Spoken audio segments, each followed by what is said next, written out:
Did you feel any pressure or specific pressure, do you think, as a marketer to get this stuff right? I definitely struggled with it because I think it was kind of like, right, put your money where your mouth is now. And I thought, right, if I've announced it to a room full of 100 people, now I have to actually go and do the thing. Like that was the jump off the cliff moment of, you've sold the dream, Chanel, now go and actually do it.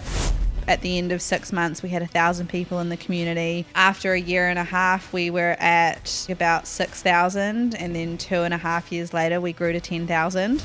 And then I think the momentum really started to build. We got a speaking slot at South by Southwest in Sydney. Then we got to do an event with Google.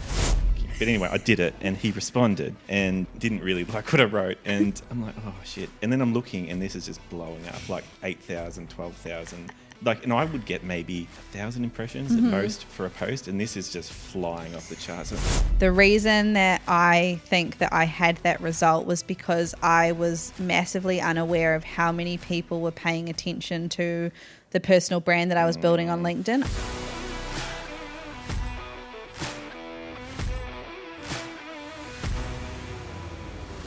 Hello and welcome to Season 3 of the Push Podcast. My name's Jack Ferguson, an experienced brand strategist with a science background. In my career, I've worked across 25 industries and helped increase client and employer revenue by over $40 million. I will be your host. This season of the podcast is essential listening for marketers looking to better sell their strategies to stakeholders, get client buy-in, and keep internal teams engaged. Thanks for being here, and don't forget to subscribe on whatever platform you're listening on. Hello and welcome to episode 47, season 3 of the Push Podcast. Today's co-host is Chanel Clark, an independent marketing consultant and founder of the Marketing Club. This is Chanel's third time on the podcast, so go back to episode 37 from this season to hear us discuss proving marketing effectiveness to stakeholders, or you could go to episode 41 to hear us talk about what burnout looks like in marketers. After you listen to this episode, of course. The Marketing Club's a community of marketers in New Zealand and Australia, over 10,000 strong. Chanel has built a huge online following on LinkedIn of over 20,000 followers and is best known for being the marketer that drove the insane growth of Arepa, which is a brain food tech company based out of New Zealand. If you want to find Chanel, you can find links to her online profile in the description of this podcast. As always, you can find links to my online presence there as well. Let's bring in Chanel. Chanel, hello. How are you doing today? I'm good. How are you? I'm doing very well. Thank you for joining me on an episode of the podcast. It's good to be talking to you. No, thank you for having me. We're going to talk about something that we've both experienced, and I'm sure the listeners have experienced in one way or another, but just around launching our own brands and what that's like as a marketer, and perhaps someone promoting themselves as an employee, as a marketer, or that type of thing. They might feel similar pressures because we're supposed to be able to do our voodoo, our Jedi mind tricks, and and have people just buy, right? So if we're in control of our own brand, right, we get it all right, and it might be relevant for someone who thinks about building their personal brand on LinkedIn or on a social media platform if they're a marketer. Just an interesting topic because we've both had some experience there. Obviously, this is a brand that I've built or I started about 10 years ago. Hasn't grown as fast as your brands, but which we can probably get into as well. There's no right or wrong. Debatable.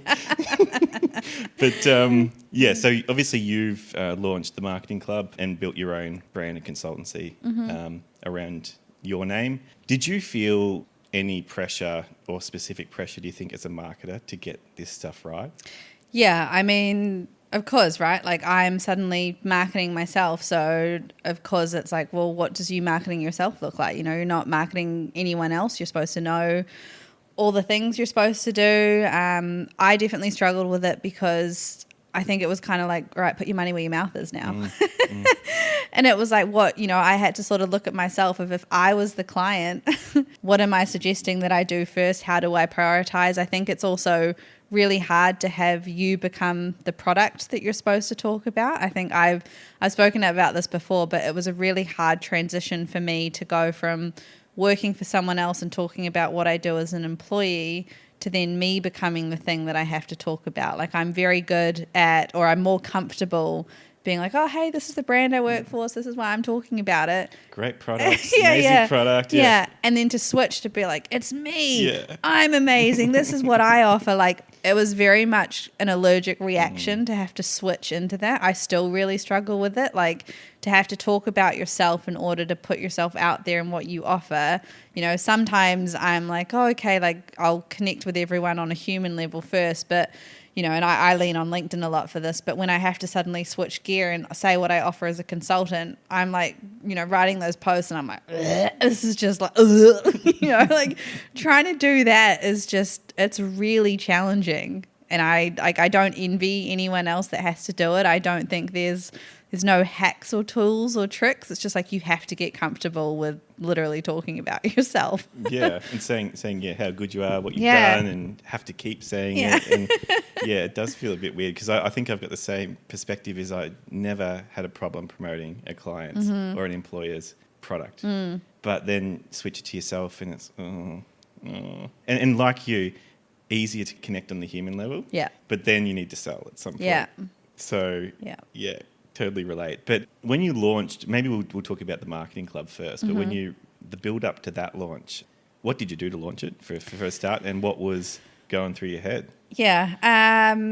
Oh God, it was a lot. So the whole reason behind building the marketing club was because coming up in my career, I didn't even know what a career in marketing looked like. I was young, I was full of energy, I was ambitious, I was driven. I was struggling to get into the industry. You know, everyone hiring junior marketers, you have to have at least 2 or 3 years experience. I'm like, how are we supposed to get the experience if you don't give us the experience? Like, this is bullshit. So I always really struggled with that. And then once I got into the industry, I was like, okay, now for some reason I seem to be the only marketer in these roles, or I'm a marketer in a small team and everyone else in the team doesn't really have marketing backgrounds. They were just put into the roles because that's what the business needed.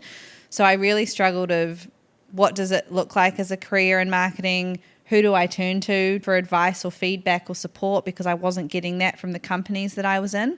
And I think the big turning point for me of, okay, I'm going to build this. As I was going up in my career, I was starting to learn about events that were happening in the industry targeted towards marketers. And I was like, okay, so there is like a support group and network that I can lean on.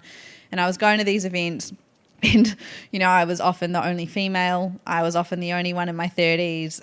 Everyone else was like pale male, 50 plus. And they were all sort of talking about like the ends of their careers. You know, it felt like it was like the war stories of what marketing looks like. And, you know, I'm bouncing in the room like, I'm so excited to start my career. And they're like, oh, this has been shit. I've been in this for 30 years. It's a slog. And I was like, what do you mean? Like, this looks so much fun. So I was struggling to find people who were in the same moment as me in their career. And then some of the events that I was going to that were like educational events, it was, you know, hearing from these hugely successful marketers at huge companies. I remember one event I went to, and it was the CMO of Lotto, which is like this gambling sort of thing over in New Zealand. She was talking about how their $20 million marketing campaign worked. And, you know, I was only a few years in my career. I was like, God damn, you give me $20 million. Like, I'm pretty sure I could do a kick-ass campaign. Yeah. And, like, it was aspirational and inspirational to listen to, don't get me wrong. But, like, I begged my boss to take the morning off work, to go to that conference, to hear something that I could bring back to the business as a takeaway. And when I got back to the office, my manager's like, cool, so you've had the morning off. Like, what are the learnings? What's the magic sauce that we can, you know, implement into the business? And I was like, do we got $20 million? Because if we don't, like, I don't know what to tell you. And it just made me realize that there was just such a gap in the industry for meeting most marketers where they were. You know, the whole industry wasn't just CMOs and, you know, venture capitalists and all this. It was like the marketers like me who were coming in, who were keen to understand what marketing at a baseline looked like. How do I know what good marketing looked like versus bad marketing? And there was just nothing to facilitate that. And I thought, right, maybe I'll build it. And, you know, I'm the kind of personality, if something doesn't exist, I'll build it myself. I think I've been that way for a while. I'm starting to embrace it. That is just a part of my personality. I've not liked it for a while, but now I'm like, this is like pretty good. So, yeah, I was like, okay, if I'm going to build this thing, what does it look like? And I thought, what is the industry missing? It's missing community. It's missing connection. It's missing tangible advice and takeaways from real people in the industry dealing with problems at the moment. And I sat on the idea for about a year because obviously I was like, oh, this doesn't exist. Maybe there's a reason why it doesn't exist. You know, I can't be the first person to have thought this is what the industry needs, but if it's not here yet, you know, there must be a bigger reason. I'm just not smart enough to understand it yet. So sat on the idea for about a year, And then I got hired as a head of marketing for an FMCG company, having never worked in FMCG before. I was 3 months into my role. I literally had to, start marketing as a function for the business and then go and do all the things. And I was like, holy shit, I am drowning. I am in a role I have never been in before. I have never had this much budget, this much control, this much responsibility. Like, there has to be someone else out there who has done this before that could just be a soundboard for me. And, at that point I was like, oh, maybe this marketing club is quite a good idea. And I remember I was talking at an event with Tracksuit, actually, which was a brand tracking tool that we were using at the company at the time. And I, had my little moment in front of everyone. And right before I was getting off stage, I was like, count to 3, Chanel, and just say something about the marketing club. So I counted myself down and I was like, oh, and by the way, I'm thinking of building this marketing club. If you're a marketer and, you just want support or feedback or a bit of a network, you should join us. And I thought, right, if I've announced it to a room full of 100 people, now I have to actually go and do the thing. Like, that was the jump off the cliff moment of, you've sold the dream, Chanel, now go and actually do it. And at that point I was like, it'll just be a Slack community, because I was already using Slack for work. I kind of liked the idea of like all the different channels and stuff that you could have. And I thought, well, that'd be perfect for marketing, like ad spend tools, resources, jobs, etc. So it was a platform that I was already familiar with. I thought, right, it's just going to be an online Slack community. Even if I just get 5 or 30 marketers in here, we can all just soundboard off each other. We can share, newsletters we read, podcasts we listen to, even just catch up for coffee once a month and trauma bond over what it's like to be a marketer. And I remember, that night went home, launched the Slack. The next day I did a LinkedIn post about it. And at the time on LinkedIn, I was only connected with marketers because that was the industry that I was in. I had tunnel vision on what LinkedIn was for as a platform anyway. So I was like, oh, this is just me and my marketing friends. So I announced it on LinkedIn the next day. The first week we had 180 marketers come into the Slack channel, and I was like, holy shit, like, where did you all, like, I didn't even know there were 180 marketers in Auckland. Like, what is going on? And it was cool seeing everyone come in, because it was basically, I had unintentionally validated how everyone else was feeling, and now I gave us a space for everyone to come together. And, within the first week, 180, and then it was like 3 weeks later we were at 500 people, and I was like, oh my God, like, what, and everyone's kind of asking like, oh, what's the point of this group? Where is this going? I was like, I don't know. I just wanted, I just wanted somewhere for everyone to talk. And after about 3 months of the Slack community going, everyone was like, okay, cool. Like, this is great. We've got this online 24/7 support. It's like marketing in your back pocket. You can talk to everyone. But when are we actually going to meet everyone? Because the whole point of building community was actually being able to have face-to-face conversation. And, this was obviously after COVID, so everyone was finally getting back into the habit of like going out into the real world and talking to people. And I was like, oh, okay, like maybe we should do a meetup or something so everyone can connect. So we did like our first social networking event. I think 50 people came to that. It was basically just at a bar, meet a bunch of marketers, connect with each other on LinkedIn, and then go home. And we did that for probably like 3 months. We just do it monthly, and it was just a cool way to like meet everyone in the community. And after about 3 months, everyone's like, cool. So I've got the Slack, which is the 24/7 support. I've met a bunch of really cool people. We've connected on LinkedIn. We're all in each other's echo chambers. We know we exist. When are we going to learn something? And I was like, oh my God, like, now you guys want events? Like, what's going on? And I was like, oh yeah, no, like, totally, like, events was always part of the plan, guys. I've got it. So then within like a month after that was first suggested, I was like, oh, we're going to launch our first educational event. Basically asked the community that was in the Slack at the time of like, okay, we're in planning mode for our, and like, I'm in the background, I'm like, we're not in planning mode, but we're starting. Well, you've been in planning mode for months now. Oh, this was always part of it. So I was like, hey, like, we've got our first events coming up. Like, what do you guys want to know? And at the time, everyone was really confused about like brand building or the impact of good marketing and what that looked like. And I was like, okay, cool. That'll be the topic that we do the event on. We managed to get James Herman. He's, one of the investors in Tracksuit. He also had just written a book called Future Demand, which was all around, how to target how to target people who know they need your product, but then how to target people who don't even know that they need it yet. So he was like a really good speaker for our first educational event. We ran that. I think we had 100 people show up to that event. And at that time, again, all we had was Slack. I had like maybe a few thousand followers on LinkedIn, and that was it. So to have a room full of people come to this thing that I had created that I thought was going to be like a coffee meetup for 30 marketers, I was like, holy shit, I feel like this thing's running away from me, but this is amazing. Like, there's obviously a need for it.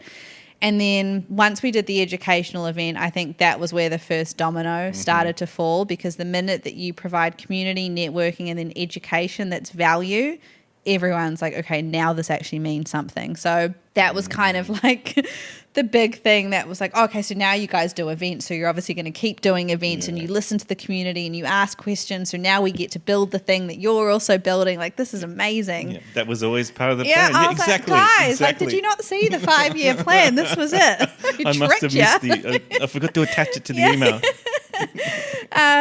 So once we started doing that, that was really where I think I saw it take off. And, at the end of 6 months, we had 1,000 people in the community.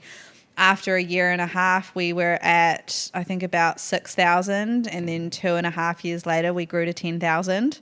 And you have to remember, I thought this was going to be a coffee meetup for 30 people once a month. To suddenly get that many marketers in a community that had never existed before. And I think even the way that I built the marketing club was literally just me wanting to essentially make friends, connect, and be able to find people who understood what I did for a role. And that's always very much been the ethos behind the marketing club, is connecting marketers at all ages and stages of their journey. Because I think in the industry at the time, there was stuff if you were a senior level marketer, there was stuff if you were a uni student, maybe there were a few little things if you were mid-level, but there was nothing that connected all of those people. So, the CMOs were in the industry. They weren't able to share all their knowledge with like the junior marketers coming up. There was just nowhere for those people to meet and have those conversations.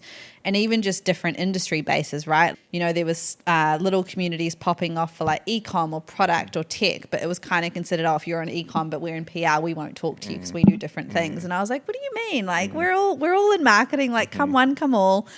And it just grew from there. And I think, somewhere along the lines, I decided to launch it in Australia as well. There was enough people who had started following me on LinkedIn who were in Australia who saw that I was talking about the marketing club, and they're like, oh, this looks really cool. Like, when's it coming to Aussie? And I was like, guys, like, first of all, I'm in New Zealand. Australia is 10 times the size of New Zealand. Like, you cannot tell me that it's like someone hasn't already done this in your country. You guys just need to look hard enough. But it planted a seed, and when a seed is planted in my brain, like that thing starts to grow. And I was like, oh, maybe there isn't something in Australia. Let me have a look. So I did a bit of research. There was stuff like the AMI, AMA, etc. But again, there was nothing that felt like it was for all marketers at all ages and stages of their journey. And I was like, oh, God damn, I'm going to have to build this in Australia, aren't I? And very similar to New Zealand, started the Slack community. I was like, right, you guys get Slack, because I'm not even in the country yet. I hadn't planned on moving to Australia at that point. I was just like, have Slack and see how you go. Same thing within like the first 2 weeks. I think there was like 400 and something people joined Slack. And like these people in Aussie had only connected with me on LinkedIn. So they hadn't even met me as a human yet in person. It was just purely based off what I talked about on LinkedIn. And then within 3 months, when are we getting events? We've seen that you're doing them in New Zealand. When's our ones coming on? And I'm like, I'm not in the country. Like, I can't run these, like short of just leaning on some random and being like, hey, you're based in Sydney. I want to do an event in Sydney. Can you help me out? I know you don't know me, but like, please. I was like, I'm a really nice person. like, let's jump on a quick Zoom call and you can see what I'm like. So yeah, the Aussie one like just lived on Slack for ages, and then I moved to Australia in April last year, and that was such a big move. It was way bigger than I thought it was going to be, and within 2 weeks of landing, I had a bloody event lined up because I was so excited just to do something, and that was wild. Like, again, people in Aussie had only connected with me on LinkedIn. They'd never met me in person. Suddenly the marketing club runs their first event in Sydney, educational event straight away. Like, I was like, come in hard or like, don't come at all. Sold out, first event. I was like, holy shit, this is insane. And then I think the momentum really started to build. We got a speaking slot at South by Southwest in Sydney. Then we got to do an event with Google. And then everyone started like talking about like, oh, there's this new marketing club, it's this thing that actually invites every marketer, the conversations that they're having. It's like real people talking about real things going on right now. It's not assholes talking about having a $20 million marketing budget. Like everyone's, we got $30,000 for the year. What's that? Like less than $1,000 a month to spend. How do we do this? I love it how you just casually mentioned speaking slot at South by Southwest and Google. We just, Oh, it just happened. It just happened. I just tripped and stumbled and then, look at me. I kind of did though. Like I wasn't, DMing anyone from South. It was just suddenly like, oh, there's this marketing club that seems to kind of have the power of the people behind it. Could that be something that's a good opportunity to bring to this event? A lot of the stuff that we've done, I always put my hand up and say, like, we haven't chased these things. I think it was just there was such a gap in the industry for this thing to exist that so many people have gravitated towards us because of it. And I totally underestimated how well that I got that product market fit right. Obviously, I thought my problem was just me, myself, and I. I didn't realize that there were so many other marketers sitting there being like, I don't know who to turn to. I don't know who to look at for inspiration. I don't know who to ask for help. Like, is there somewhere that I can go? So that's kind of been our journey. It's been 2.5 years now. And it's just been wild. But you wouldn't have had the anxiety building around, oh shit, I'm a marketer. I'm going to, I've got to get this right, this type of thing. I imagine it just organically was happening. Yeah, I think for me, when I built the marketing club, there wasn't a pressure on what does doing this right look like. It was just what does doing this look like. When you're looking at, say, marketing for a business, it's like if you're in a certain industry, then you've got other examples of how other businesses in that industry have done it. Whereas for me, because I was aware that the thing that I was building didn't exist, otherwise I wouldn't be building it, I was like, cool, so there's no rules. We'll just redefine what this might look like because we've never done it before and because we're new, no one's going to expect perfect. Like I think I leant so much into the personal brand that I was unknowingly built on LinkedIn. So many people had connected with me on LinkedIn who then when they found out about the marketing club, they viewed it as an extension of me as a human and they knew that I wasn't perfect or polished or super structured. So then when they joined the marketing club, no one expected greatness. They were just like, oh, it's just this thing. We're all part of this new thing and it's starting and we're learning what everyone wants and, we'll get to kind of help build it along the way. And I think that's been so important for building the marketing club because it's basically become, I suppose, a bit of our brand. Is, we're not perfect, we're not polished, we don't get everything right, we don't think we're better than anyone else. This is a community that has been built by community. We're unpolished, we're slightly unhinged, we'll do our best, we'll admit what we don't know, we'll ask for help. Like there's no ego around it. It's just like we are just trying to build this thing for the benefit of the people that want it. I mean, even just getting branding and logo, I was like, okay, so now we're official. We got our website. I was like, yes, we're a brand now. Yeah. I'm just thinking as you're saying that though, like maybe marketers would be more, like it'd be better to sell to us because we understand as well. Like we understand all the things that can go wrong, Yeah. I mean, I think I was more anxious about like, how do I appeal to marketers who are probably going to like, for example, like our website at the moment, it's not the biggest thing I'm proud of because it was like a stand-up job on Wix because we just needed somewhere to have a form fill to find out who was joining. And straight away I was like, oh my God, all the marketers are going to come on here and be like, oh, that's the hero message you went with. That's the layout you just, like this isn't good for conversion. No wonder your bounce rate's so high. But I think rather than people being like that, they were like, this is so cool that someone's just trying to do this thing. Like no one came at us for what we didn't know or not having everything perfect. They're like, this is just cool that you're giving it a go. Like no one's done this yet. Like kudos to you guys for trying. That's great to hear that you've been encouraged. I mean, like, and as I think about it now, like, a lot of the marketers have been very supportive of what I've done with the push. And even though it's been around for forever, that doesn't matter. It's only been in this format for a little bit of time. I think about it now and I'm like, oh, it's always the non-marketers who'll criticize. Yeah. Because they think they know, right? It's like no one goes to a surgeon and says, hey, I think I can do your job. But marketers, it's like, oh, I reckon I could have done better. I'm like, do it then. Yeah. Live a day in my shoes and do it. I mean, I think it, like, for us with that as well, I think it was just, if you're trying to build something and you claim it's going to be perfect, then you kind of open up the floodgates for people to criticize. Whereas I think for me, the marketing club was such an extension of who I was as a human that I was always so honest about, I'm building this new thing. I don't know what it's going to be. We don't have branding yet. We haven't done this. We haven't done that. This was the first time we did this thing. This is what we got wrong. So it was almost like prefacing everyone to say, I don't know what this is going to be. I understand this isn't perfect. And that kind of disarms people immediately because they're like, oh, she's already admitted it. So if we tell her, oh, hey, this wasn't good, she probably already knows it because she literally said this is the first time that you've done it. And I think I've learned so much, both with the marketing club and my personal brand, me as a human and a business, I've just learned to lean into that so much, because when you tell people that you already don't know what you're doing, there's literally nothing you can say that's going to hurt, because I am so aware. Like, I've told you I don't know what I'm doing. What do you got now? Yeah, I'm like, come on, what else you got? Bar up, baby. Did you have any, was it different than launching your own consultancy? Yeah, I mean, obviously the marketing club was just the passion project. It was just the thing that I wanted to build community. It's turned into a huge thing now. Yeah, yeah. Building my own consultancy was a lot more pressure on myself, because this was me as a business human. This wasn't me as a community builder. This wasn't me just trying to be like a fun marketing person. This was, I am putting my name on now a service that I offer, and this is so much encapsulating of who I am as a businesswoman, what I am capable of, what I am promising people that I can deliver, even just what I'm capable of as a marketer. Like, if you are going to pay me money, I now need to deliver on that. And obviously, like, I didn't have, when you're an employee, you can kind of hide behind the business that you work with, because it's like, oh, well, I'm just on salary and that's fine. But when I have personally made a promise that I'm going to do this work, the pressure of me to deliver on that, of like, well, are you actually going to do it? Can you do it? How can you back up what you say you're going to do? No one, if I had essentially launched that, how I launched the marketing club, I would have got no clients, because everyone's like, what do you mean you don't know what you're doing? What, you don't have a logo, you don't have, like, I mean, I didn't even have a website when I launched. I was massively unprepared, to be honest. Like, now that I think back, I'd just come off mental health leave. I was like, right, what are my next steps? I decided that, there was no other businesses at the time that I wanted to work for. And again, if something doesn't exist, build it myself. So I was like, right, well, if there's no one I want to work for, I'll just work for myself. And I was like, what does that even look like? What kind of role would I do?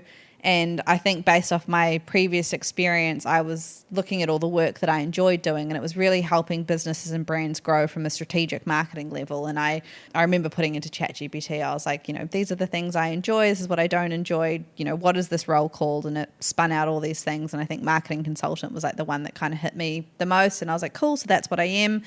Figuring out what I offered, I was like, still trying to figure that out. But, I came up with like 5 or 6 bullet points. And I remember when I announced that on LinkedIn, again, I said, this is my first time ever running my own business. Like, this is the thing I'm going to be doing now. Again, prefaced it with, this is my first time. This isn't going to be perfect. I'm learning as I go. And I mean, I'm the worst person to ask like what running your own business for the first time looks like, because within a month I was fully booked. I, at that point, like wasn't even sure what I was going to charge, didn't have a website, didn't have a pitch deck. If you'd said to me, hey, Chanel, what does working with you look like? I don't know. I'm still figuring it out. I didn't think I was going to be booked within a month. I literally thought I was going to have like a 3-month runway to sort all those little things. I thought if I throw the idea out there now, then I've got 3 months to slowly get everyone in and start having conversations. But like day one, it was like, we need to talk to you. What are you doing? How can you help us? I was like, I literally did the post 12 hours ago. Like, what do you mean? It's a good problem to have, though. That's probably a rare problem to have. Yeah. I think the big thing for me, and like I always make sure people understand, the reason that I think that I had that result was because I was massively unaware of how many people were paying attention to the personal brand that I was building on LinkedIn. I didn't even know I was building a personal brand, to be honest. I very much use LinkedIn as almost like a diary entry every day. It's just part of my process of documenting what I'm going through, oversharing, undersharing, just, essentially like what's going on in my life.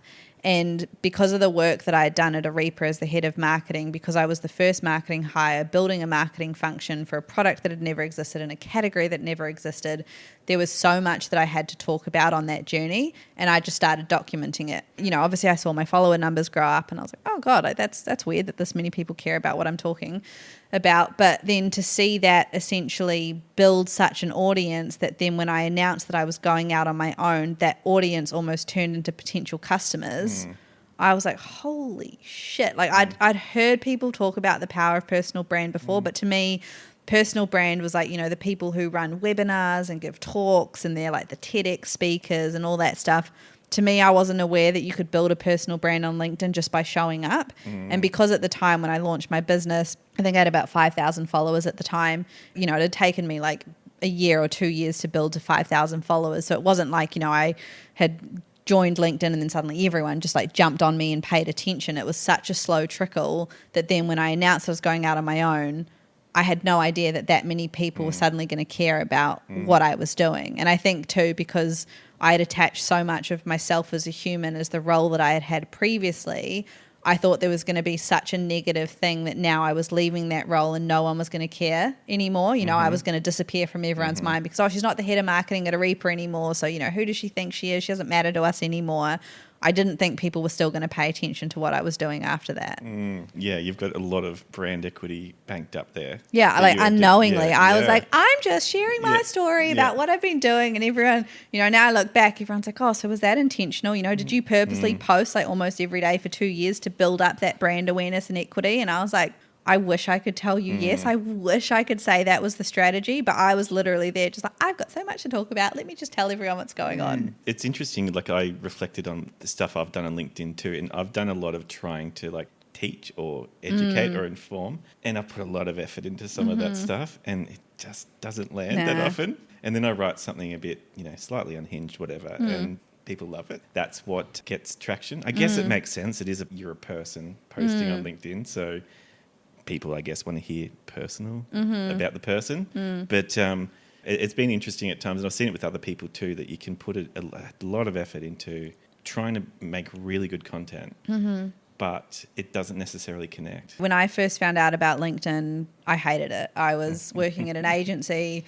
My manager at the time, like it was the first agency I'd ever worked in. I was in charge of marketing the business in general, but then I was also like a growth manager for a SaaS product at the time, and growth managers weren't that common at the time in New Zealand. This was about 4 years ago. So she was like, oh, you should really talk about this, document your journey. You know, it was my first role in like the product tech and SaaS world, and I was just like, oh my God, I have so much to learn. Like I didn't know what agile was. I'd never heard of a stand-up. I didn't even know what a developer was at that point. So I was like, you know, fish out of water, like, oh yeah, hi guys, like you don't know who I am. And she's like, document this, you have to talk about it. And I remember the first time I went on LinkedIn, because it just serves you up, like I guess default people when you first join the platform. It was all these CEOs and venture capitalists, and they're like, oh, I just made $1 million a month, or I just signed a client for $30,000. Like, follow me and I'll teach you my 5-step ways. And I was like, the hell is this platform? Like, who are these people? Like, wankers. And I remember saying to her, I was like, this isn't for me. And she's like, honestly, just stick with it. Like, just talk about what you're doing. Even if people don't like your post, just use this as a way for you to document, basically like journal entering. The advice has really paid off. Jeez. I was like, all right. Like, I mean, now I'm still connected with her, and I'm like, yo, like you did good, man. Thank you. But yeah, at the time I was like, this is shit. And I kept with it. You know, at the start it was very much like, right, I might have posted like 1 or 2 times a week, and in my head I was like, this has to be the most perfect post ever because people are only going to hear from me once. And I paid so much attention to, you know, what is the perfect hook? How do I make sure this sounds good? Like, what's the call to action? And no one gave a shit because you could see right through that it was so inauthentic. You know, I was trying way too hard. And I think when I leaned into, because I didn't enjoy LinkedIn at the start, and then I was trying to be someone that I wasn't. Like if you met me in person, I was talking completely different to how I was showing up on LinkedIn. Yeah. And I just sat with that for a second. I was like, right, if I'm going to be on a social media platform, because I mean, LinkedIn is technically social media. If I'm going to be on this platform, I want to show up as me as a human. So if you read something that I've written and then you catch up with me for coffee, it just sounds like a conversation. So I thought, screw what I've been told about how to show up on LinkedIn. I'm just going to do my own thing. No one's liking my shit anyway. So I literally had nothing to lose. And I think the minute I started being honest on LinkedIn, you know, I was like, I'm in this new role. I've got no idea what, you know, a product manager is or anything like that. People were kind of following along because they're like, holy shit, you know, it's funny, it's relatable. Like I was kind of giving like the inside scoop of what was going on in my day. And I think naturally people bonded with that because I was actually telling part of my journey. And like you said earlier, people connect with people, not businesses. So I essentially was like unintentionally standing out on LinkedIn for doing the kind of content that no one was doing at the time. And I didn't realize that until, you know, like a year later, I was like, oh, so that's where the switch flipped and the thing happened. But at the time, it was like there was just so much of the same bullshit going on of everyone like, oh my God, my week was amazing and we just signed this deal. And there's me. Everything's so good all the time. Like everyone's living these perfect lives. Yeah, and then there's me. I don't know what I'm doing this week. This sucked. Like this is so overwhelming, like all this stuff. So that kind of made me stand out. And then I think when I got that role at a Reaper, again, because it was just this new thing and this new category, there were so many people that were paying attention to, like, who is this new head of marketing person? What is it like doing marketing by yourself? What is it like marketing a company that's never existed before? Because I'd already built the confidence from the previous role to essentially just show up how I wanted to as a human. There was so much then that I had to document, but document in the way that I wanted to say it. That was just essentially like how I built all these followers and everyone kind of going on the journey. And then now, like 3 years later, I think I've got almost 20,000 followers. And it's so weird to think that that's people who actually care about what you're talking about. Like, I don't look at a content strategy and be like, oh, did I do anything different? Is there a way that, like, I've hacked the system, the algorithm favors me? I'm like, I just show up as a human every single day at 8 a.m. and share what's going on. And if you like it, you follow me. If you don't like it, you hit the 3 dots and unfollow. But I think it's just the power of when you share who you are authentically, people will naturally relate to that more, right? And it's similar with what we're seeing in marketing with brands. Like, brands are focusing so much on building community and connecting with the customers at a human level first, because we're all so sick of being sold to. Like, people, even not in marketing, right? Everyone knows when they're being marketed to. Like, even my parents, they understand marketing to a point. Like, Dad will get an email and they're like, God, they're pushing this bloody discount like 5 times. I'm like, yeah, but did you click on the link? He's like, yes. I'm like, so it worked then. Like, you are now a statistic of that email working. But I think, like, people just get so sick of being talked to all the time, whereas if you actually relate to them first, bring them in. It's like, I always use this analogy, and it's kind of stupid, but it makes sense. If you get invited to a party and you knock on the door and then you run into the room, jump up a table and scream, everyone's going to be like, who the fuck are you? Whereas if you knock on the door, you introduce yourself, you go around the room, you introduce yourself to other people, they get to know you as a human, then chances are, if they see you at another party, they're going to remember you. And I very much view LinkedIn like that. How do I introduce myself first? How do I tell people about who I am as a human, what matters to me, what I enjoy doing, the kind of work that I'm up to? Then maybe eventually 10 times down the line, then I'm on the table like dancing and screaming because everyone already knows me and they're like, oh yeah, Chanel, she's a hoot. But it's because you met me like 6 months ago and you already understand who I am. Yeah, well, that's a great analogy.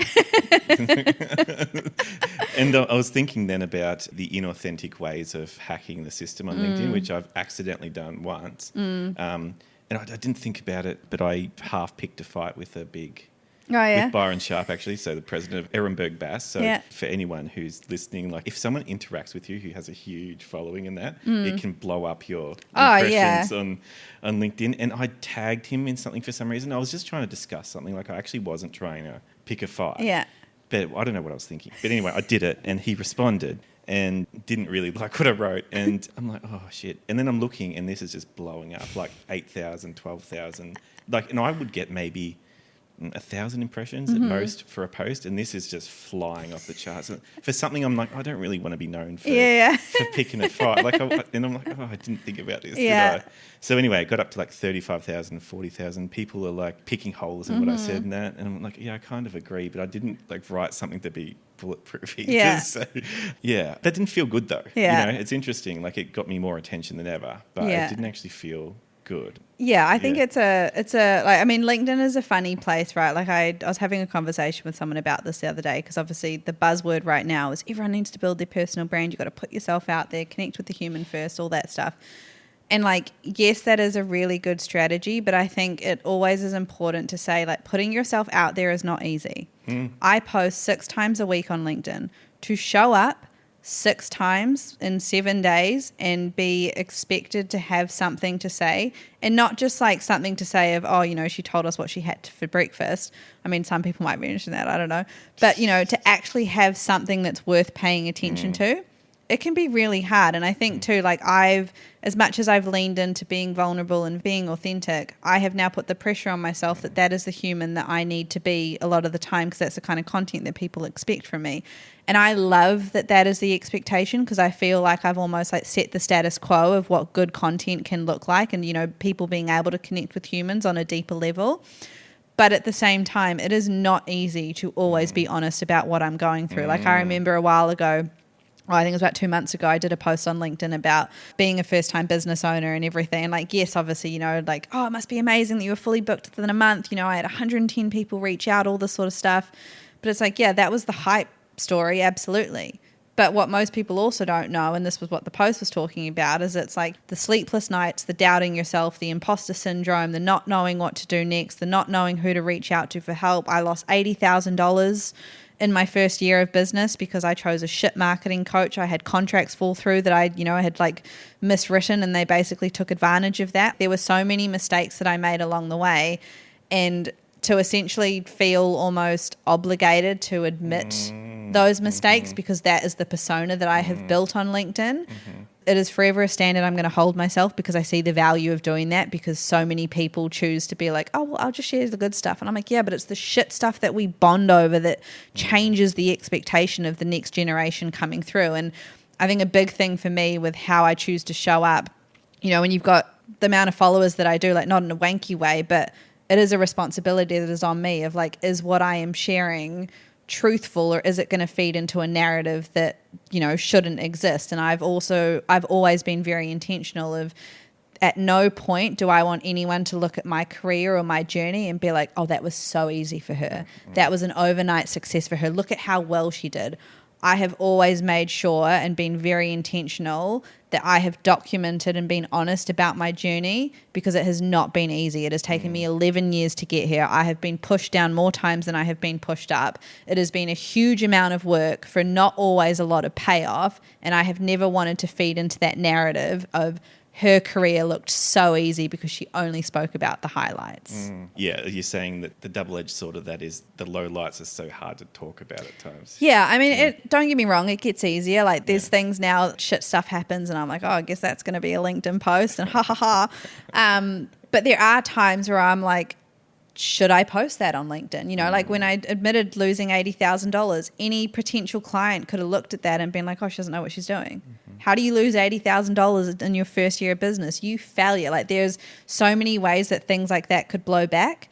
But in the same breath, I'm like, well, if that blows back on me, or if someone views that negatively, you're probably not the kind of human that I want consuming my content anyway. Because if you don't see the power in me being honest about that, and I remember when I did that post, there were people who reached out and said, oh my God, I had the same thing happen to me, but it was in the first 6 months of business, the first 3 months, or it is such a common thing. And when people don't talk about it, we then get this warped perception of what the reality of starting something is.